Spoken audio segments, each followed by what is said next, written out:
I remember the exact moment my husband first told me he was uncomfortable with how close I was to my best friend. We were sitting at our kitchen table on a Saturday morning, sunlight streaming through the windows, and I actually laughed. "You're being paranoid," I said, rolling my eyes as I sipped my coffee. Daniel's jaw tightened. "Emma, I'm not paranoid, I just think." Marcus has been my friend since college. He's like a brother to me. Brothers don't text at midnight asking if you're awake. I set my cup down harder than I meant to. "We're friends, Daniel. Friends talk. Not like this." "Like what, exactly?" He looked at me for a long moment, and I could see he was choosing his words carefully. "Like he's your husband, and I'm just here." I stood up, suddenly angry. "That's ridiculous. You're being insecure." "Am I?" His voice was quiet, almost defeated. "Because from where I'm sitting, you spend more time with him than with me." "That's not true. You had brunch with him 3 times last week. We haven't had a date night in over a month." I opened my mouth to argue, then closed it. He wasn't wrong about the facts, but he was wrong about what they meant. Marcus and I were just friends. We'd met during our MBA program 7 years ago and instantly clicked. He got my sense of humor, understood my career ambitions, and never judged me. Our friendship was easy, comfortable, completely platonic. "Daniel, you're reading into something that isn't there. Then help me understand. Help me see what you see." "There's nothing to see. He's my friend, that's it." Daniel rubbed his face with both hands.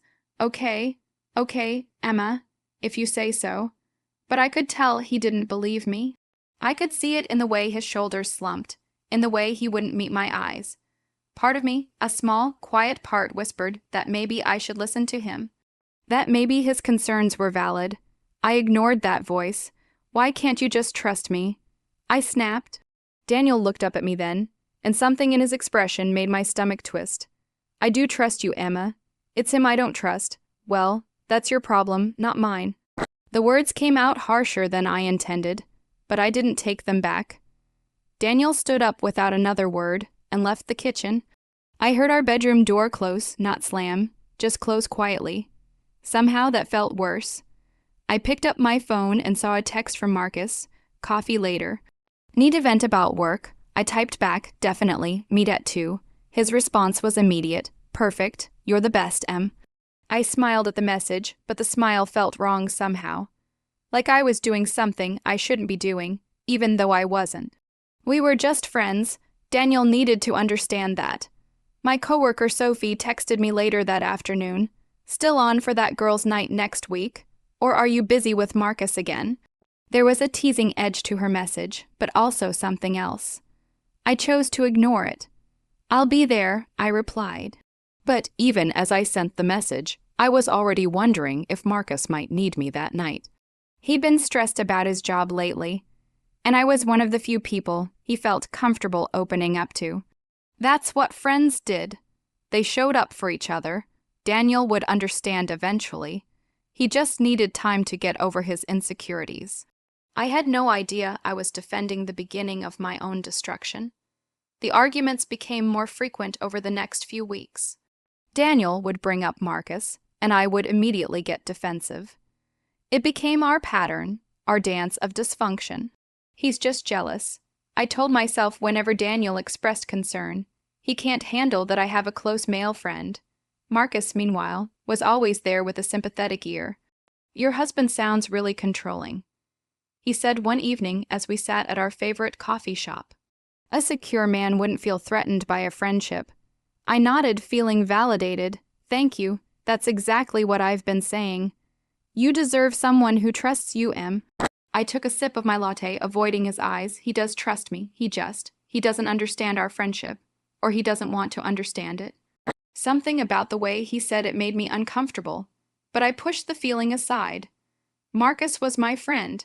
He was on my side. The next confrontation with Daniel came on a Tuesday night. I'd stayed late at a work event, and Marcus had been there too. We'd ended up getting drinks afterward, just the two of us, and I hadn't checked my phone. When I got home at 11:30, Daniel was waiting up.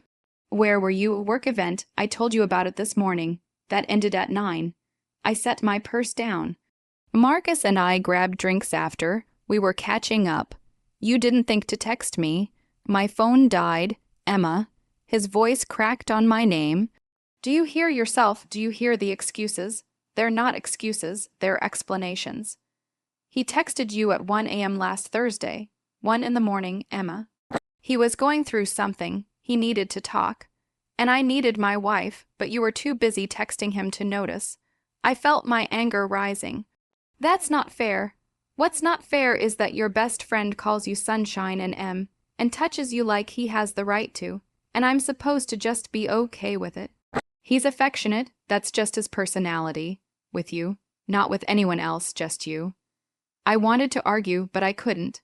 I'd noticed that too, how Marcus seemed to save his warmth for me, how he was distant and professional with other women. But that just meant we had a special friendship, right? It didn't mean anything sinister. Daniel, you're seeing things that aren't there. He laughed, but there was no humor in it.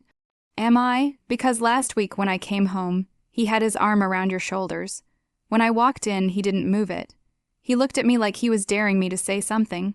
That's ridiculous. He was just what, Emma? Just being friendly. When does it stop being friendly and start being inappropriate? I didn't have an answer. Daniel's sister Rachel visited that weekend. She and Daniel were close, and I knew he'd probably told her about our problems. I braced myself for her judgment. Emma, can we talk? She asked over lunch while Daniel was in the other room. If this is about Marcus, it is. She set down her fork and looked at me directly. I love you, you're my sister-in-law, and I care about you. But I have to be honest from the outside. This looks like an emotional affair. I felt like she'd slapped me. That's insane. Is it? You're giving another man the emotional intimacy that should go to your husband. You prioritize Marcus's needs over Daniel's feelings. You defend Marcus when Daniel expresses pain. We're just friends. Emma, honey. I don't think you even realize what you're doing. But it's destroying my brother. I stood up from the table. I can't believe you're taking his side. There are no sides in a marriage. That's the problem, you've created sides, and you've put Marcus on yours instead of Daniel. I left the kitchen, furious and hurt. How dare she judge my friendship? How dare any of them? My mother called that night. Daniel must have talked to her too. Emma, sweetheart, I'm worried about you. Not you too, Mom. Honey, perception matters in a marriage. It doesn't matter if you think the friendship is innocent. It matters that it's hurting your husband. So, I'm supposed to abandon a 7-year friendship because Daniel is insecure? I'm not saying that. I'm saying you need to examine your priorities. What's more important, your marriage or this friendship? Why can't I have both? Her silence was answer enough. I hung up, frustrated and alone. Everyone was against me. No one understood except Marcus. I texted him, can we talk? Always, he replied. Your place or mine, coffee shop. 20 minutes. When I got there, he already had my favorite drink waiting. Rough day, he asked, his eyes full of concern. I broke down and told him everything, Rachel's accusations, my mother's call, Daniel's constant suspicions. They're trying to control you, Marcus said, his hand covering mine on the table. They want you to be small, to fit into their idea of what a wife should be. It doesn't feel that way, it feels like I'm disappointing everyone. You're not disappointing me. You're perfect exactly as you are. His hand squeezed mine, and I felt a warmth spread through my chest. This was what I needed, someone who understood me, who supported me, who didn't make me feel guilty for having friends. I didn't pull my hand away. A week later, I got an email about a conference in Chicago. Marcus would be there too. It was in our industry, and we'd talked about attending together. Daniel asked me not to go with Marcus. Please, Emma, I'm asking you as your husband, set this boundary. Go to the conference, but don't share flights or hotels with him. Don't spend the whole weekend together. You're being ridiculous. I'm being hurt. There's a difference. I went to the conference with Marcus anyway. We shared a ride to the airport, sat together on the plane, and spent the weekend attending panels and having dinners. It felt innocent to me, natural, easy. When I got home, Daniel barely spoke to me for 3 days. Then came the night that changed everything. Or maybe it was just the night I finally had to acknowledge what had been happening all along. Marcus and I were at a bar after a work function. We'd had a few drinks, and he was closer than usual, his hand resting on my knee as he talked. You deserve someone who appreciates you, someone who sees how incredible you are. I moved his hand away, but gently, carefully. Marcus, I'm just saying. You're too good for someone who makes you feel guilty for having friends. I should have addressed it then. I should have said something about boundaries, about appropriateness, about the fact that he'd crossed a line, but I didn't. I didn't want to ruin the friendship. I didn't want to lose the one person who made me feel seen and valued. So I laughed it off and changed the subject. When I got home that night, Daniel was already in bed, facing the wall. He didn't turn around when I came in, didn't ask about my evening, didn't say a word. The silence felt like a chasm opening between us. 2 days later, he sat me down. Emma, I can't do this anymore. My heart started racing. Do what? Watch you choose him over me. Over us, over our marriage. I'm not. Yes, you are. Every day, in 100 small ways, you're choosing him. And I'm done begging you to choose me instead. Daniel, you're being dramatic. Am I? When's the last time we had a conversation that didn't end in a fight about Marcus? When's the last time you came home and told me about your day instead of texting him about it? I opened my mouth but couldn't answer. Either you set serious boundaries with Marcus, or I don't know if I can stay in this marriage. The ultimatum hung in the air between us, heavy and final. I should have chosen Daniel in that moment. I should have said yes, of course, my marriage is more important than any friendship. But I didn't. You can't give me ultimatums about my friendships. Daniel's face fell and I watched something break behind his eyes. Okay, he said quietly. Okay, Emma, he didn't fight. He didn't argue. He just gave up, and I told myself I'd won. I chose Marcus, not explicitly, not consciously, but through every action I took over the following weeks. I told Daniel he was being unreasonable, that I wouldn't abandon a 7-year friendship because of his insecurities. If you can't trust me, then maybe we have bigger problems. I said coldly. Daniel's face went pale. I watched something shift in his expression. Not anger, but resignation. Like he'd finally accepted that I was never going to hear him. Maybe we do, he said quietly and walked away. After that, he stopped arguing. He stopped bringing up Marcus. He stopped trying to reach me at all. I interpreted this as victory. I thought he'd finally accepted my friendship with Marcus, that he'd gotten over his jealousy and learned to trust me. I was so wrong. Marcus, meanwhile, became more attentive than ever. He started bringing me lunch at work, showing up with my favorite coffee, texting me throughout the day. Thinking about you, he'd write, hope your meeting went well. Your husband doesn't appreciate how special you are, he said one afternoon as we walked through the park near my office. I laughed awkwardly. He appreciates me. Does he? Because from what you've told me, he just tries to control you. Part of me knew I shouldn't be having these conversations. Part of me knew I was feeding Marcus information he was using against my marriage, but another part of me, the part that craved validation and attention, liked hearing it. My colleague Jason pulled me aside one day during lunch. Emma, can I be honest with you? Sure. From an outside perspective, you and Marcus look like a couple. The way you are together, the way he looks at you. Your husband has every right to be concerned. I felt my defenses shoot up. We're just friends. Are you? Because I've had female friends, and I've never looked at them the way Marcus looks at you. You don't understand our relationship. Jason held up his hands. Okay. I'm just saying. Maybe your husband isn't crazy. Maybe he's seeing something real. I didn't speak to Jason for a week after that. My younger sister Amy came to visit and noticed immediately that something was off. Daniel seemed sad.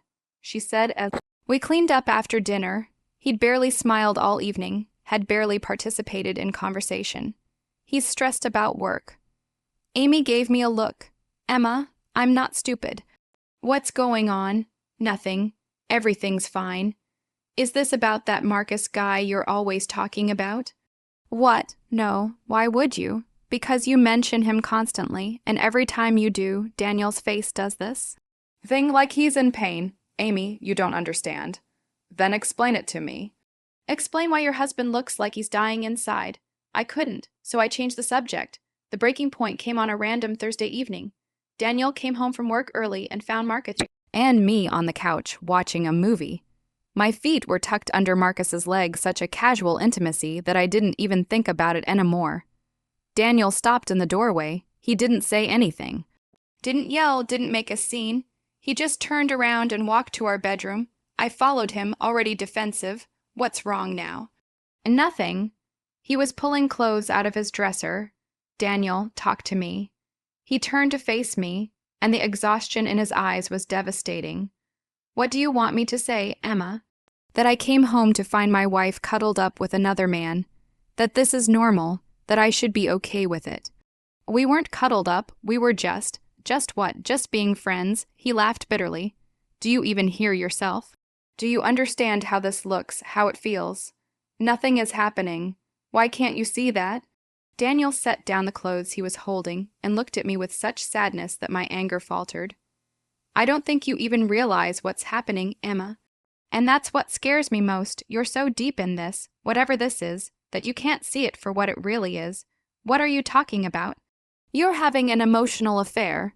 You're giving him everything, your time, your energy, your emotional intimacy. And you're so convinced it's innocent that you can't see how it's destroying us. That's not true. Isn't it? When's the last time you confided in me instead of him? When's the last time I was the first person you wanted to talk to about your day? I opened my mouth but had no answer. That's what I thought. He picked up his clothes again. I'm going to stay at Tom's for a while. Panic shot through me. What? No, Daniel, you can't just leave. I can't stay. Not like this. Not watching you choose him over and over again while telling me I'm crazy for seeing it. You're being dramatic. He stopped at the door and looked back at me. Maybe. Or maybe I'm the only one being honest about what's happening here. Then he left, not storming out, not slamming doors, just quietly, sadly leaving our apartment while Marcus was still sitting on our couch. I stood there, frozen, listening to the front door close. Then I heard Marcus's voice from the living room. Emma, you okay? I should have asked him to leave. I should have run after Daniel. I should have done 100 things differently. Instead, I went back to the living room and broke down crying. Marcus pulled me into his arms and I let him. I cried into his shoulder while he stroked my hair and murmured reassurances. It's okay. You deserve better than this. You deserve someone who trusts you. I called him later that night after he'd gone home. We talked for 2 hours about my marriage, about Daniel's issues, about how unfair it all was. Marcus agreed with everything I said, validated every complaint, reinforced every defense I made. I fell asleep on the couch with my phone still in my hand, Marcus's supportive messages lighting up the screen. I thought I was right. I thought Daniel was the one with the problem. I had no idea that my entire world was about to shatter. It was a Thursday evening, 3 months after Daniel's ultimatum. I came home late from a dinner with Marcus, another just friends evening that had stretched past midnight. I was feeling good, even a little smug. Daniel's absence had given me freedom, space to nurture my friendship without constant judgment. I opened the front door and froze. Daniel was sitting in the dark living room, his face illuminated only by his laptop screen. He shouldn't have been here. He was staying at Tom's, but there he was, and the look on his face made my blood run cold. We need to talk, he said, his voice flat and emotionless. My stomach dropped. I knew that tone. I'd heard it in movies, read about it in articles. It was the tone of someone who had reached their limit, who had made a decision, who was done. What's going on? I asked, trying to keep my voice steady. Daniel turned his laptop toward me. On the screen was a Facebook message thread, and the name at the top made me freeze. Jenna Torres. Who's Jenna? I asked, though something in my gut already knew. Marcus's ex-girlfriend. She contacted me 2 days ago. My mouth went dry. What? Why, sit down, Emma. I sat, my legs suddenly shaky. Daniel's voice was eerily calm as he explained. Jenna saw one of your social media posts with Marcus. She recognized the pattern. That's what she called it. A pattern. So she reached out to warn me. Warn you about what? He clicked something on his laptop, and a long message filled the screen. I leaned forward, reading words that made my heart pound. Targeted behavior. Emotional manipulation. Married women. Isolation tactics. I'm so sorry to tell you this, but I've seen this before. This is insane. I said. She's obviously a jealous ex making things up. Daniel clicked again. Screenshots filled Screen messages between Marcus and Jenna from 3 years ago.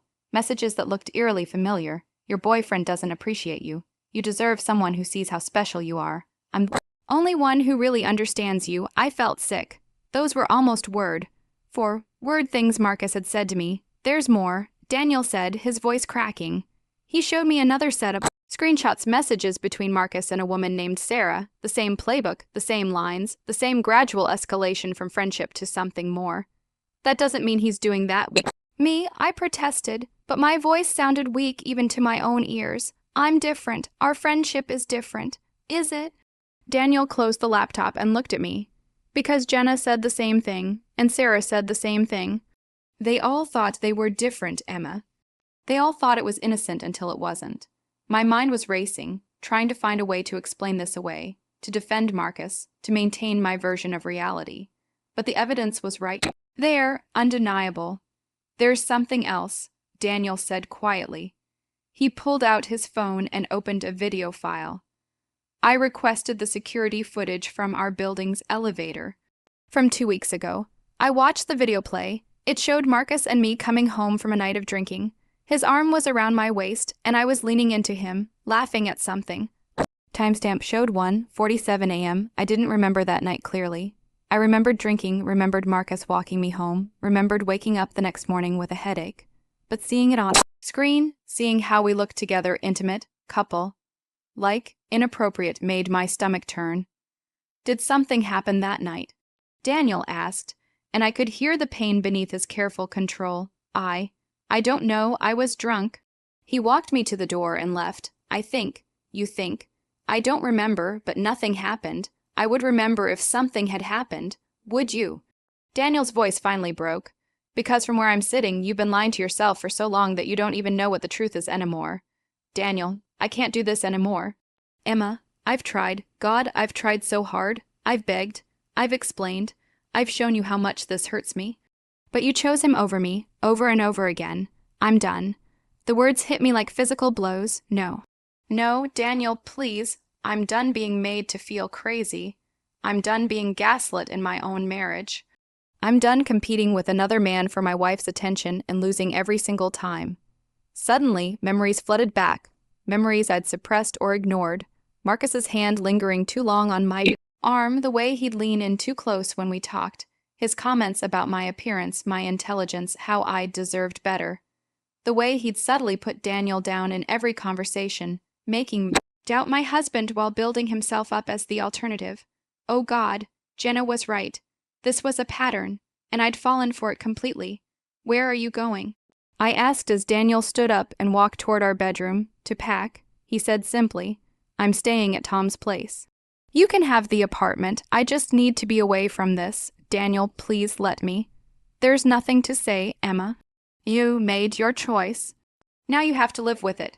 I followed him into the bedroom, watching him throw clothes into a suitcase, and something inside me finally cracked open. The denial, the defensiveness, the blind loyalty to Marcus. It all started to crumble. What had I done? I'll cut him off. I said desperately, I'll block him. I'll never talk to him again. Just please don't go. Daniel zipped his suitcase and finally looked at me. His eyes were red, exhausted, devastated. It's too late for that. You should have done that months ago. You should have done it the first time I asked, but you chose him instead. And now? Now I don't know if there's anything left to save. He walked past me, and I grabbed his arm. Daniel, I love you. I know, he said softly, pulling away. But love isn't enough when there's no trust. And Emma, I don't trust you anymore. I don't even know if I like you anymore. The words shattered something inside me. I watched him walk out of our bedroom, out of our apartment, out of our life together. The door closed with a soft click that sounded like the end of everything. I stood there in the empty apartment, Jenna's words echoing in my head. I've seen this before.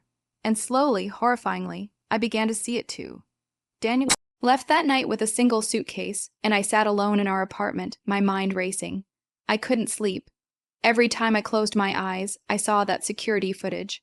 Marcus's arm around my waist, body leaning into his, the timestamp mocking me, 1:47 a.m. I picked up my phone and started scrolling through my messages with Marcus. Reading them with fresh eyes, with Jenna's warning ringing in my ears, was like watching a slow-motion car crash. Your husband doesn't deserve you. He'd said that at least a dozen times. You're too good for him. Another constant refrain. If I were your husband, I'd never make you feel this way. A line I'd thought was sympathetic, but now recognized as him positioning himself as the alternative. Oh God, it was all there. The pattern was so clear now that I couldn't believe I'd missed it. Every conversation had been carefully designed to drive a wedge between Daniel and me. Every compliment had been paired with a subtle criticism of my husband. Every supportive comment had actually been manipulation. Marcus had been grooming me. For months, maybe years, he'd been systematically destroying my marriage from the inside, and I'd let him. No, worse than that, I'd defended him. I'd chosen him over the man who actually loved me. My hands were shaking as I kept scrolling. Messages about how controlling Daniel was. Messages about how I deserved to be free. Messages sent at midnight, at 1 a.m., at 2 a.m. times when I should have been with my husband, not texting another man. I ran to the bathroom and threw up. At 3 a.m., I called Sophie. She answered on the fourth ring, her voice thick with sleep. Emma, what's wrong? I need you, please. Can you come over? Are you okay? Are you hurt? No, yes, I don't know. Please, I'll be there in 20 minutes. Sophie arrived in sweatpants and a hoodie, her hair in a messy bun, concern written all over her face. I fell apart the moment she walked through the door. I ruined everything. I sobbed. Sophie, I ruined my marriage. She held me while I told her everything: Jenna's message, the security footage, the screenshots of Marcus's conversations with other women, Daniel leaving. Sophie, was I emotionally cheating? I asked, though I already knew the answer. She was quiet for a moment, choosing her words carefully. Emma, honey. Yeah, you were. You were giving Marcus everything that should have gone to your husband, your time, your emotional energy, your intimacy. But I didn't mean to. I thought we were just friends. I know you thought that. But intention doesn't erase impact. You hurt Daniel deeply, even if you didn't mean to. What do? You fix it, if you can. But Emma, it's going to take a lot more than apologies. You're going to have to completely change. I couldn't stop crying. Sophie stayed with me through the night, holding me while I shattered into pieces. My father called at 8 a.m. Daniel had reached out to him. Emma, your mother and I tried to warn you. We saw what was happening. I know, Dad. I know I was so stupid. Daniel is a good man. He loves you. But you've hurt him in ways that might not heal. I know. The words came out as a whisper. What are you going to do to fix this? I don't know. I don't even know if I can. You have to try. You owe him that much. After I hung up with my dad, Rachel called. Daniel's sister was furious. You've destroyed my brother. She said without preamble. He's been crying for 3 days straight. He's devastated, Emma. Absolutely devastated. Rachel, I'm so sorry. Sorry isn't enough. He gave you everything. He loved you with his whole heart. And you threw it away for some manipulative asshole who was just trying to get into your pants. Her words were harsh, but I deserved them. I deserved worse. He won't talk to me. I said weakly, good. You don't deserve to talk to him right now. You need to figure out who you are and why you did this before you can even think about trying to fix it. She hung up before I could respond. I tried calling Daniel multiple times throughout the day. He didn't answer. I sent long text messages apologizing, explaining that I finally understood, begging for a chance to talk. He responded only once, I need space. Those 3 words broke me all over again. Sophie came back that evening with takeout. Have you eaten today? I can't. You need to. Come on. We sat at my kitchen table, the same table where Daniel had first expressed his concerns, where I'd laughed him off and called him paranoid. I need to confront Marcus, I said suddenly. Sophie looked up from her food. Why? Because I need to see him for who he really is. I need to hear him admit what he did. Emma, I don't think that's a good idea. I have to. I have to know if Jenna was right. I have to hear it from him. Sophie studied my face for a long moment. Okay. But I'm coming with you. No, I need to do this alone. At least do it in a public place. Don't be alone with him. I nodded. The coffee shop. Tomorrow morning. That night, I lay awake in my empty bed, staring at the ceiling, replaying every moment of my friendship with Marcus. Every laugh that had felt conspiratorial, every touch that had lingered too long, every comment that had made me feel special while making Daniel feel small. How had I been so blind? More importantly, how was I going to live with what I'd done? I asked Marcus to meet me at a coffee shop the next day. My hands were shaking as I waited for him, rehearsing what I'd say. Part of me still hoped Jenna was wrong, that there was an innocent explanation, that my best friend wasn't the monster Daniel claimed he was. When Marcus walked in with his usual warm smile and concerned eyes, I felt physically sick. "Hey, sunshine, you sounded upset on phone. What's going on?" he asked, reaching across the table to touch my hand. I pulled away. That was the first time I'd ever done that, and I saw a flicker of something cross his face. Annoyance, maybe, or calculation. "Did something happen with Daniel?" he asked, his voice dripping with fake concern. That's when I knew. That's when I saw the mask. "Yes, something happened with Daniel," I said, my voice steadier than I felt. "He was contacted by your ex-girlfriend, Jenna." Marcus's expression didn't change, but something in his eyes went cold. "Jenna? I haven't talked to her in years. She contacted him to warn him about you, about your pattern of targeting women in relationships. That's ridiculous. Jenna's crazy. Stop." I said firmly, "Just stop." "I saw the screenshots, Marcus. I saw your messages to her. And to Sarah, the same things you've been saying to me." He leaned back in his chair, and for a moment, his mask slipped completely. "What did Daniel show you?" "Everything. Your messages about how their boyfriends didn't deserve them. How they deserved better. How you were the only one who understood them. Emma, listen. No, you listen. Did you do it? Have you been manipulating me this whole time?" Marcus was quiet for a long moment. Then he said something that made my blood run cold. "So what if I did?" I stared at him, unable to believe what I was hearing. So what if I did?" he repeated, his voice changing completely. The warmth was gone, replaced by something cold and calculating. "You were unhappy with Daniel anyway. I could see it. All I did was help you realize what you already knew. That you deserved better." "Better? You mean you?" He shrugged, actually shrugged. "Daniel was always going to lose you eventually. He's boring, Emma. Conventional, safe. I was giving you excitement, intellectual stimulation, real connection. You felt it too. Don't pretend you didn't." I felt rage building inside me. We were friends. "I trusted you." Marcus leaned forward, his expression almost amused. "Come on, Emma. You're not that naive. There's no such thing as just friends between attractive people. There's always an angle. I was patient, waiting for the right moment. But then your husband had to go and play detective. He said it like Daniel was the villain in this story. Like my husband trying to save our marriage was somehow wrong. "You're disgusting," I said. Standing up, "You deliberately destroyed my marriage." "I didn't destroy anything. You did. You chose to spend time with me. You chose to confide in me. You chose to prioritize me over him. I just encouraged those choices. You manipulated me. I gave you what you wanted: attention, validation, someone who made you feel special. If your marriage was so great, I wouldn't have been able to get between you." The worst part was that he wasn't completely wrong. I had been susceptible to his manipulation because something was missing in my marriage, not because of Daniel, but because of me. Because I'd stopped communicating, stopped prioritizing, stopped putting in the work. "Don't contact me again," I said, my voice shaking, "ever." As I turned to leave, Marcus called after me, his voice mocking, "Running back to Daniel? Good luck with that. He won't take you back. I made sure of that." I froze. "What did you do?" He smiled, cruel and satisfied. "Let's just say I've been documenting our friendship pretty thoroughly. Photos, messages, receipts from all our dinners and trips.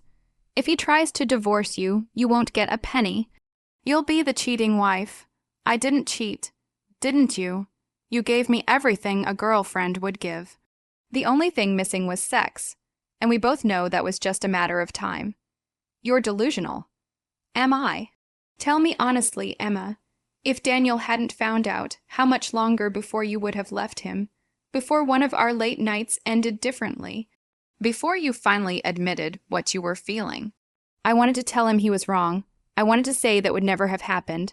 But looking back at the trajectory we'd been on, at how blurred the lines had become, I wasn't sure I could. Stay away from me, I said and walked out of the coffee shop. My hands were shaking so badly I could barely unlock my car. I sat in the driver's seat, staring at nothing, trying to process what had just happened. Marcus had never been my friend. He'd been a predator, and I'd been his prey. He'd systematically isolated me from my husband, poisoned my mind against the man who loved me, and positioned himself as the alternative, all while making me think it was my idea, and I'd fallen for it completely. I drove aimlessly for an hour, crying so hard I could barely see the road. Eventually, I found myself parked outside Tom's apartment building, where Daniel was staying. I had to talk to him. I had to tell him I finally understood. I had to try to fix this. I didn't know if he'd even let me in, but I had to try. I drove straight to Tom's apartment, my heart pounding. Tom answered the door with a guarded expression. "Emma," he said curtly, "is Daniel here? Please, I need to talk to him." Tom hesitated, studying my face. "He doesn't want to see you. I know, but please. I finally understand everything. I was wrong. I was so wrong." Tom's expression softened slightly. "He's been destroyed, Emma. I've never seen my brother like this. I know, and I hate myself for it. Please, Tom, just 5 minutes." He sighed. "He's in the guest room. But Emma, if you hurt him again, I swear I won't. I promise."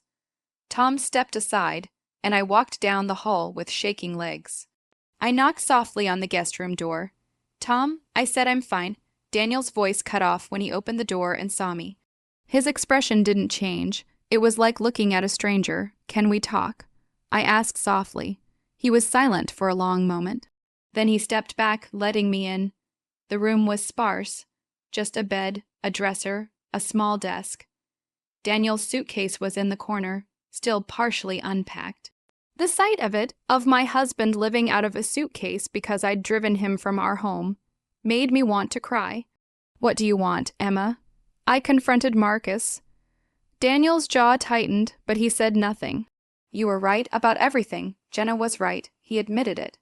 He was deliberately trying to destroy our marriage. He was manipulating me the whole time, and I was too blind to see it. Okay.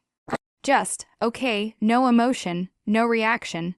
Daniel, I'm so sorry. I was blind. I was stupid. I let him poison my mind against you.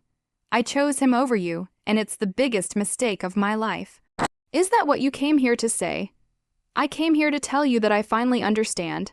I finally see what you were trying to tell me for months, and I hate myself for not listening sooner." Daniel sat down on the bed, suddenly looking exhausted. "Emma, I loved you more than anything. I would have done anything for you, but you made me feel crazy. You gaslit me for months, made me question my own sanity, my own worth. Every time I expressed concern, you made me feel like the problem, like I was controlling or insecure or jealous." His voice was steady but filled with pain. "I tried so hard to show you what was happening, to make you see, but you didn't want to see. You chose to believe him over me again and again. I reached for his hand, but he pulled away. Don't the rejection hurt, but I deserved it. Daniel, I was wrong. I know that now. I know sorry isn't enough, but do you know I've been in therapy?" He interrupted. I froze. "What?" "For the past 2 months. Every week. Dr. Martinez has been helping me deal with the anxiety and depression your behavior was causing." "Daniel, I didn't know." "Of course you didn't know, because you weren't paying attention. You were too busy with Marcus to notice that your husband was falling apart." Each word was a knife to my heart. Dr. Martinez helped me realize I was in an emotionally abusive situation. He continued, "That what you were doing, the gaslighting, the dismissing my feelings, the prioritizing another man was destroying me. And when I finally understood that, I knew I had to leave or lose myself. Completely. I never meant to." "You were having an emotional affair, Emma. Maybe you didn't see it that way. Maybe you convinced yourself it was innocent, but that's what it was. And when I told you it was hurting me, you didn't care enough to stop." "I care now," I whispered. Daniel looked at me with such sadness. "Does that matter? You only care now because you got caught, because Marcus showed his true colors. But if none of that had happened, you'd still be choosing him over me. You'd still be making me feel crazy for seeing what was right in front of my face. That's not true. Isn't it? Be honest, Emma. If Jenna hadn't contacted me, if I hadn't shown you that evidence, would you have changed anything? I wanted to say yes. I wanted to believe that I would have eventually seen the truth on my own. But I couldn't lie anymore. I don't know, I admitted. Daniel nodded, like that was the answer he'd expected. I need time. I don't know if I can ever trust you again. I don't know if I even want to try. Daniel, please. You destroyed something in me, Emma. Something I don't know if I can get back. Every time I think about the past 6 months, I feel sick. Every time I remember how you defended him while making me feel like the villain, I want to scream. I'll do anything. Therapy, boundaries, complete transparency. Anything you need. He stood up, creating distance between us. It's not about what I need. It's about whether I have anything left to give you. And right now, I honestly don't know. So that's it. We're over. I don't know, he said quietly. I need space to figure out what I want, what I can live with, whether the love I still have for you is enough to overcome the hurt you've caused. You still love me. Unfortunately, yes, I wish I didn't. It would make this so much easier. I stood there, tears streaming down my face, watching the man I loved struggle with whether he could stay with me. I'm going to cut Marcus out completely, I said. Block him everywhere. No contact ever again. You should have done that months ago. I know I should have, but I'm doing it now. And I'll do whatever else you need. Just please, don't give up on us yet. Daniel looked at me for a long time. I'm not giving up, but I'm not coming back either, not yet. Maybe not ever. I need time, Emma. I need space to heal from what you did to me. Okay, I whispered. Okay, take all the time you need. As I turned to leave, Daniel called my name. I looked back, hope flickering. I mean it about the space, he said. Don't text me every day. Don't show up here. Don't try to force this. If there's any chance for us, it's going to take time. Real time. I understand. I walked out of Tom's apartment, and the finality of it hit me like a freight train. I'd lost my husband. Maybe not permanently, maybe not forever, but I'd lost him, and it was entirely my fault. I got in my car and drove home to our empty apartment. When I walked in, I was hit by memories Daniel making breakfast on Sunday mornings. The two of us dancing in the kitchen, lazy evenings on the couch together. All of it felt like a lifetime ago. I picked up my phone and blocked Marcus on every platform. His number, social media, email, everything. I deleted our text thread without reading it again. I removed every photo of us from my phone. He was dead to me now. But the damage he'd caused would last much longer. The weeks that followed were the darkest of my life. Daniel filed for separation, though not divorce, not yet. He said he needed space to figure out what he wanted. I moved through my days like a zombie, barely functioning at work, barely sleeping, barely eating. But while my life was falling apart, something else was happening. Marcus's life was imploding too. Sophie called me on a Tuesday afternoon. Have you seen it? Seen what? The post about Marcus. It's everywhere. My hands were shaking as I logged into social media. There, at the top of my feed, was a detailed post from Jenna. She'd compiled everything. Screenshots of Marcus's messages to multiple women, testimony from 3 different women he'd targeted, a clear breakdown of his manipulation tactics. The post ended with, "If you're friends with this man, please be careful, especially if you're in a relationship. This is his pattern, and he's very good at making you think you're special, that you're different, you're not. You're just his next target." The post had been shared hundreds of times. I recognized names from our professional circle, from our industry networking groups. Everyone was seeing this. Marcus's reputation was destroyed overnight. Jason texted me, "Did you see the post about Marcus? Are you okay?" I didn't know how to respond, so I didn't. Sophie came over that evening with wine and takeout. "His life is falling apart," she said as we sat on my couch. "He's been asked to leave our professional networking group. 3 women have come forward with similar stories. His company is doing an investigation into his conduct. I should have felt vindicated. Instead, I just felt empty. I'm glad he's facing consequences. I said quietly, but it doesn't fix what I did to Daniel. No, Sophie agreed, but it validates what Daniel was trying to tell you. He wasn't crazy. He was right. I know. Sophie put her arm around me. I saw the signs too, Emma. I should have said something more forcefully. I should have sat you down and told you what it looked like from the outside. Would I have listened? Probably not, but I should have tried harder. My mother called later that week. Your father and I want you to come home for the weekend. Mom, I can't. I have work. Emma, you need family right now. Come home. Let us take care of you. I went. My parents greeted me with hugs and compassion, but also hard truths. We raised you to be stronger than this. My mother said as we sat in their kitchen, to value your commitments, to honor your marriage. I know, Mom. So what happened? Help us understand. I tried to explain the manipulation, the validation, the slow erosion of my judgment.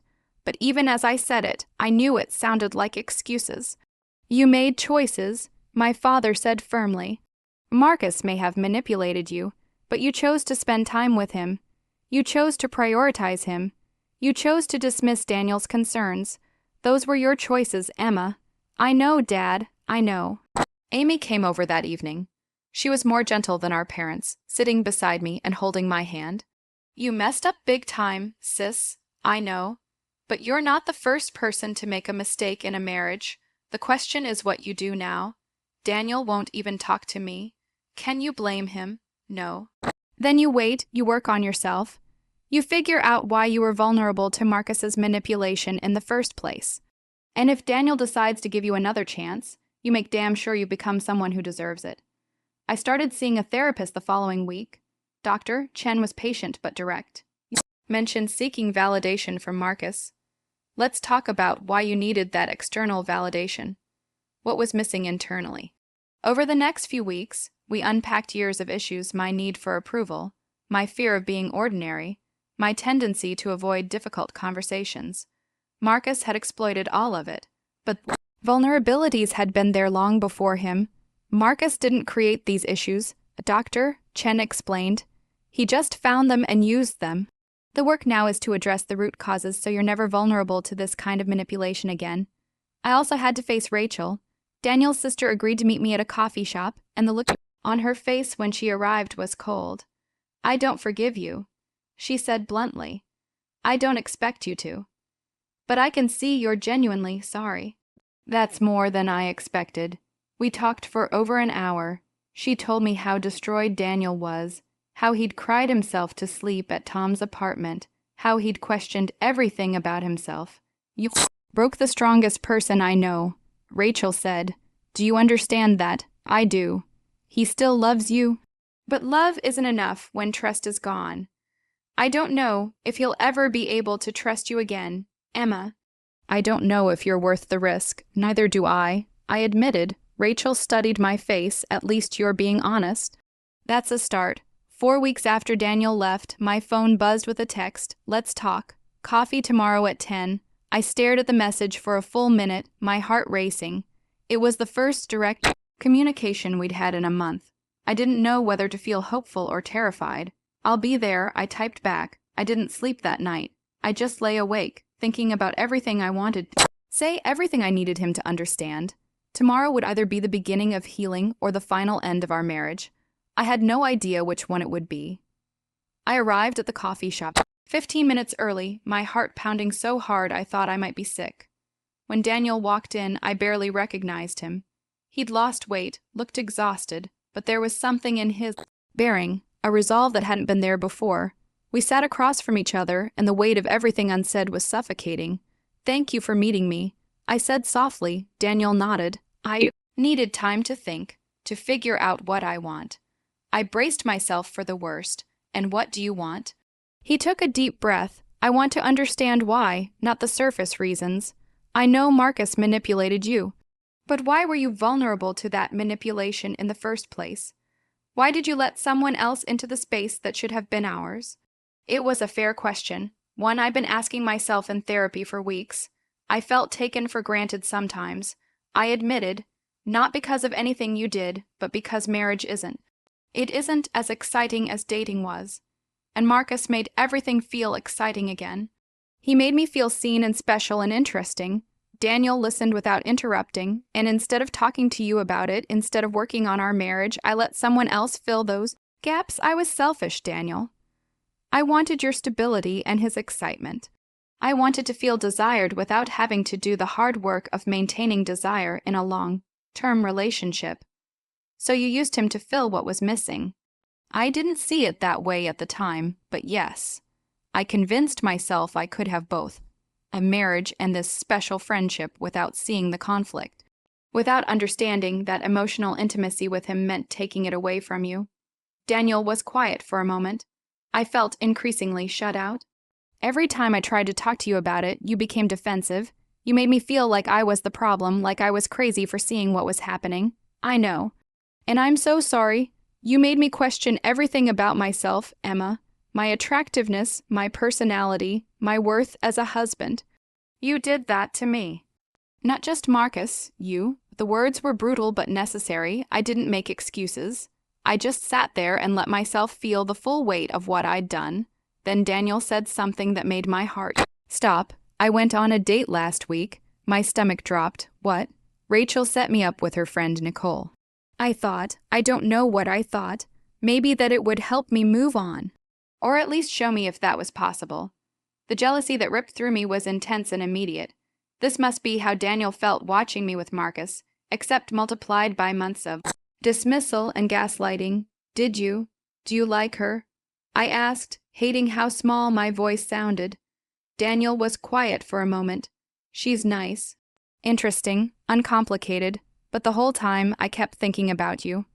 About whether what we had can ever be fixed or if it's just gone. I started crying not manipulative tears, but genuine soul. Deep grief. I'm so sorry. I know sorry isn't enough. I know I destroyed your trust, but Daniel, I love you. I never stopped loving you. I just lost my way. Why should I believe that? Why should I believe any of this isn't just because you got caught? Because I've been in therapy. Because I've cut Marcus out completely. Because I've spent every day for the past month trying to understand who I became and how to be better. Not for you, for me. Because I don't want to be that person anymore. Daniel studied my face. Doctor, Martinez says trust can be rebuilt, but only if both people commit to complete honesty and accountability. Only if the person who broke the trust is willing to do the hard work. He looked at me intently. Are you willing to do that work, Emma? Are you willing to cut Marcus out completely, go to couples therapy, accept that it might take years for me to trust you again? Are you willing to make me the priority you should have made me all along? Yes, I said immediately, whatever it takes. However long it takes, it means complete transparency. Your phone, your location, your friendships. I need to be able to trust again, and that's going to require openness you might find uncomfortable. I understand. It means if I'm having a hard day and need reassurance, you don't get to be annoyed or defensive. You caused this wound. You have to help heal it. I will. Daniel's expression softened slightly, but he wasn't done. I need to be honest with you too. I don't know if I can fully forgive this. Part of me is broken in a way that might never heal, but I'm willing to try. If you prove, through actions not words, that you've changed, I'll prove it. Every day, for as long as it takes. Dr. Martinez wants to see us together. Weekly sessions, maybe twice a week at first. Are you willing? Yes, absolutely. And you need to understand, we're not reconciled yet. This isn't me moving back home and everything going back to normal. This is us giving healing a chance. It might not work. I understand. Daniel reached across the table and took my hand. It was the first time he'd touched me voluntarily in over a month, and I felt tears streaming down my face. I still love you, Emma. I hate that I do, but I can't just turn it off. But love isn't enough if you can't change. If you can't become someone I can trust again. I'm already changing. I promise. We sat there for a long time, holding hands across the table, two broken people trying to figure out if we could build something new from the wreckage. It wasn't a happy ending. It wasn't even a reconciliation, but it was a chance, and I was going to take it. 6 months have passed since that coffee shop conversation, and my life looks nothing like it did a year ago. Daniel and I are back living together, but everything is different now, more intentional, more honest, more fragile. We go to therapy every week, sometimes together with Dr. Martinez, sometimes separately. Process has been excruciating and beautiful in equal measure. How are you feeling about the relationship today? Dr. Martinez asked during our last session. Hopeful, Daniel said. For the first time in a long time, I feel hopeful. I reached for his hand and he let me take it. Small victories like that still make my heart soar. I've had to confront ugly truths about myself. My need for external validation, my conflict avoidance, my selfishness disguised as independence.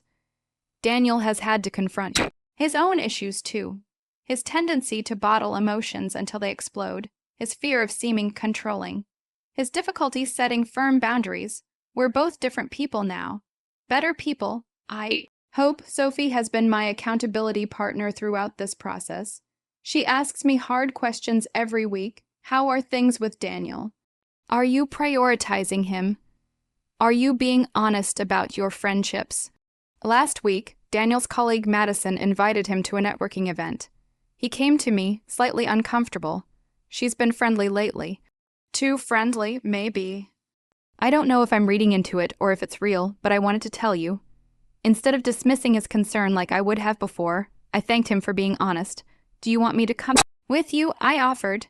The look of relief and love on his face reminded me why I'm doing this hard work. Would you? That would actually make me feel a lot better. Of course. We're a team, and we are. Finally, we're actually a team.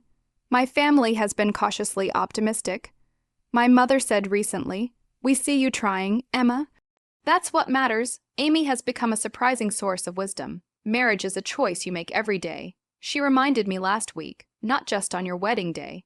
Daniel and I have implemented new rules and rituals. Weekly date nights that are non-negotiable, daily check-ins about our feelings, complete transparency about friendships and work relationships, and a commitment to addressing issues immediately rather than letting them fester. It's exhausting sometimes, but it's working. Do you think you'll ever trust me completely again? I asked Daniel during therapy last month. He thought for a long moment.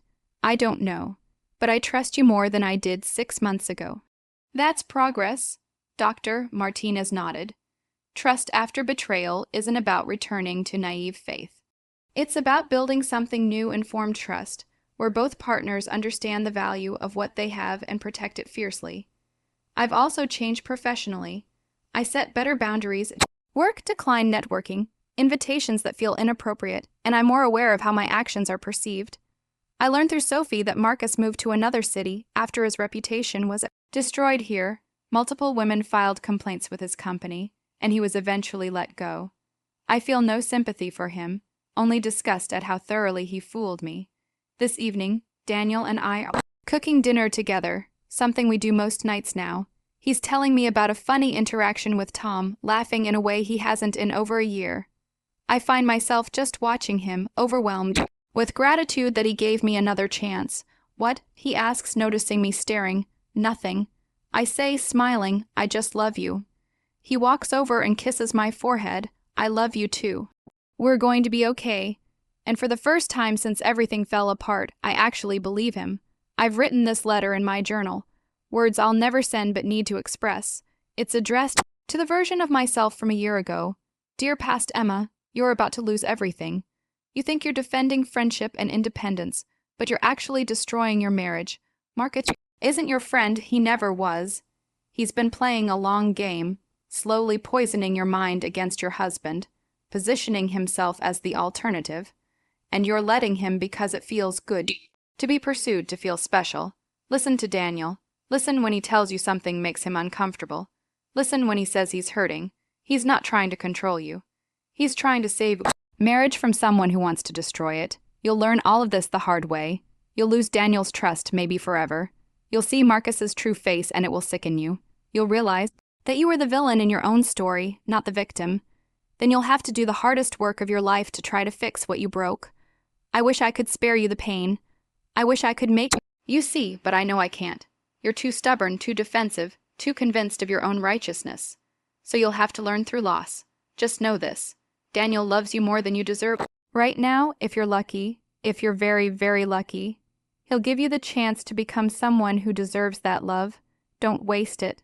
Love, future Emma. I close my journal and look at the photo on my nightstand and Daniel and me on our wedding day, young and hopeful and naive about what marriage would require. We're building something new now, something scarred but stronger. I don't know if we'll make it forever, but I know I'm finally fighting for the right things, and that has to be enough. The end.